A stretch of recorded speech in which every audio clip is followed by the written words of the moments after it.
Alright, this life prepper here, we're talking about hiding out in an shtf event and some things you don't need to do.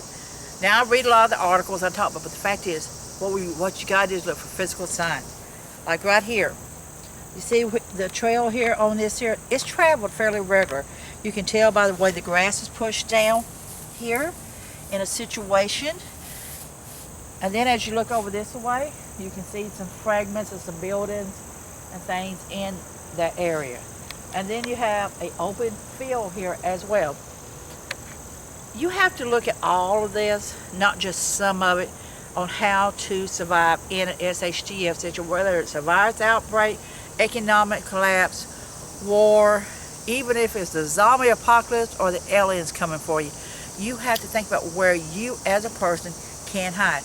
Open fields is dangerous. Yes, there's a couple of abandoned boats that have been here for a while, and you may be able to get some supplies and things you can off these boats, but then again, you can tell this has been traveled, the grass is pushed down, and even though you may be able to hide over here a little bit in the bushes or something other, it still would not be considered safe, because the fact is you need to build a shelter, you need to be able to cook you some food, or whatever reason is to survive, and this place is really too exposed. So you have to take time and look at things in a survival situation, whether it's the building's not. So follow me this way. As we talk about in the towns and the cities and the herbal prepping and survival, right here, this is in a town, a city. So you can tell from all this here, you have trees down and things like that you could use for shelter. You could use it for many things, but the problem is, again, is in the shtf event, you're going to still have a lot of people everywhere. So look at things, and trash becomes gold. This here is just an empty container that held a battery.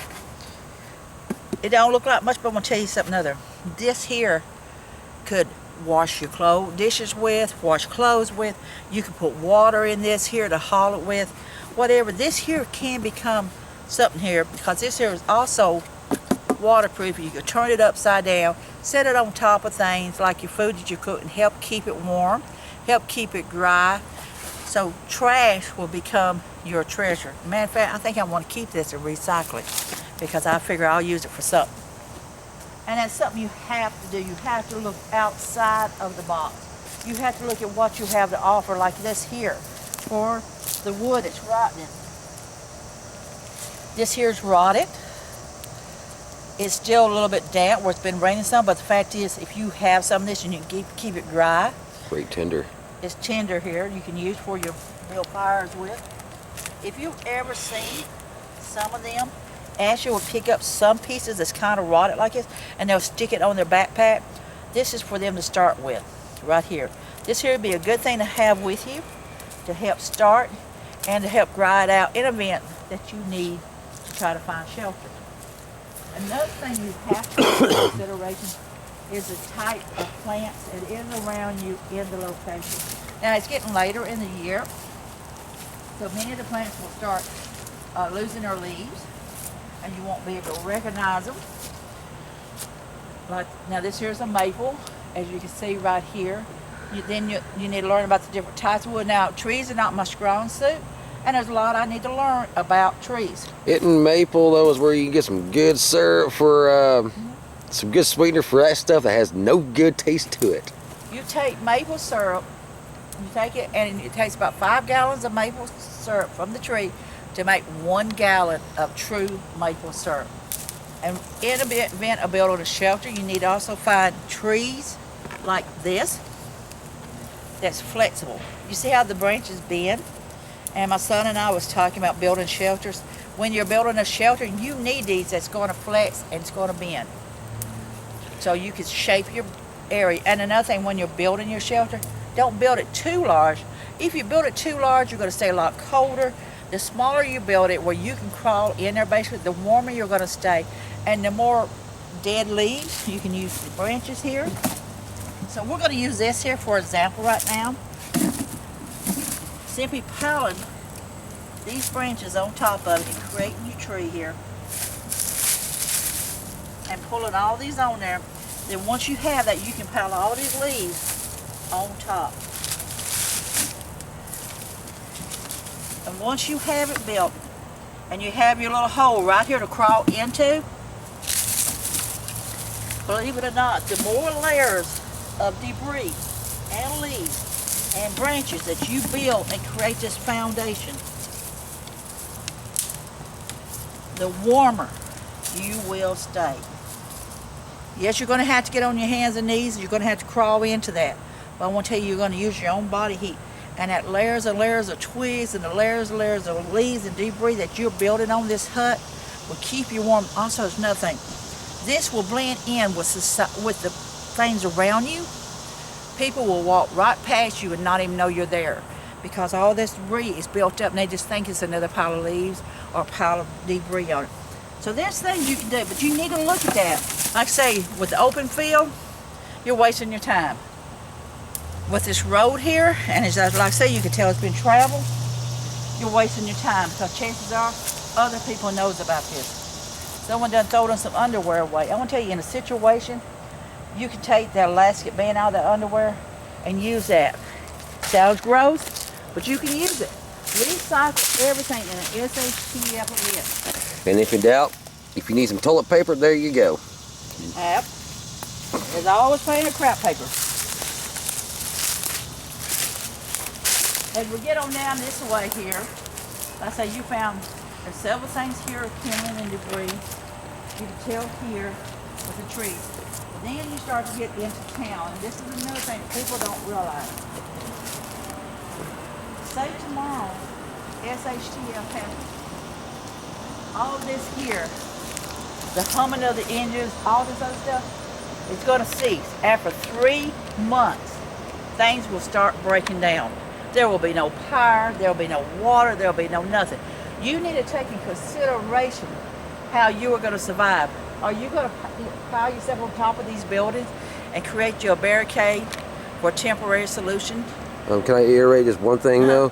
Like for instance, that truck right there and that truck right there, and it's like you get those trash cans right there. So you're looking at an unlimited resource, especially if you're very creative and very inventive.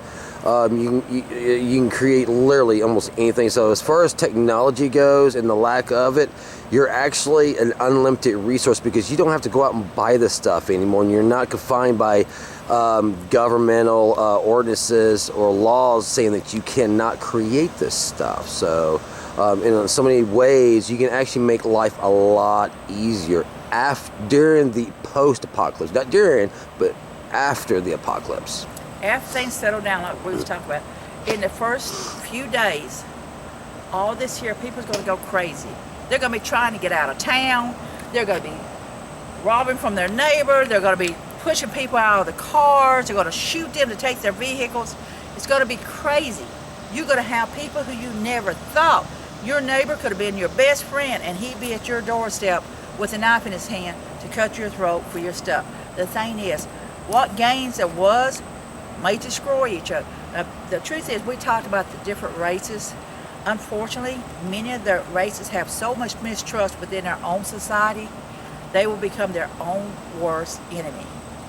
So the thing is, if tomorrow all this becomes silent, all this becomes chaos, and things like this that I picked up that people will turn their nose up at would become useful, would become a piece of gold.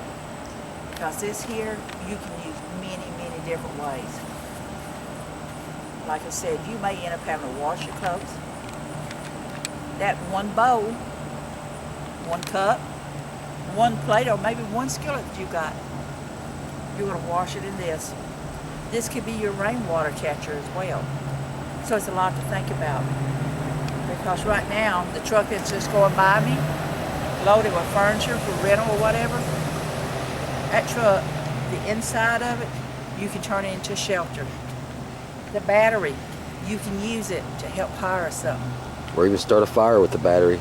Oh, that's true. With just a couple pieces of wire, and just like that deadfall that you found right there, you can be able to use that right there as a tinder and get you a little tinder bundle going, and you've got fire with very little effort.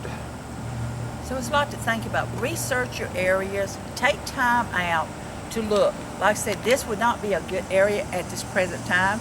Later on I may want to turn around and go up there and build me a shelter on the roof. That may be what I will have to do to survive, because that right there will give you a view for miles around.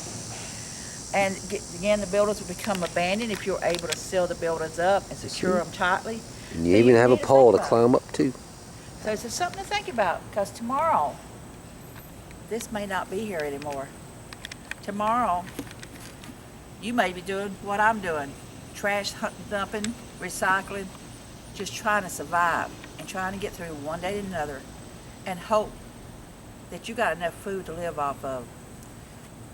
And it all, of course, depends on the time of year.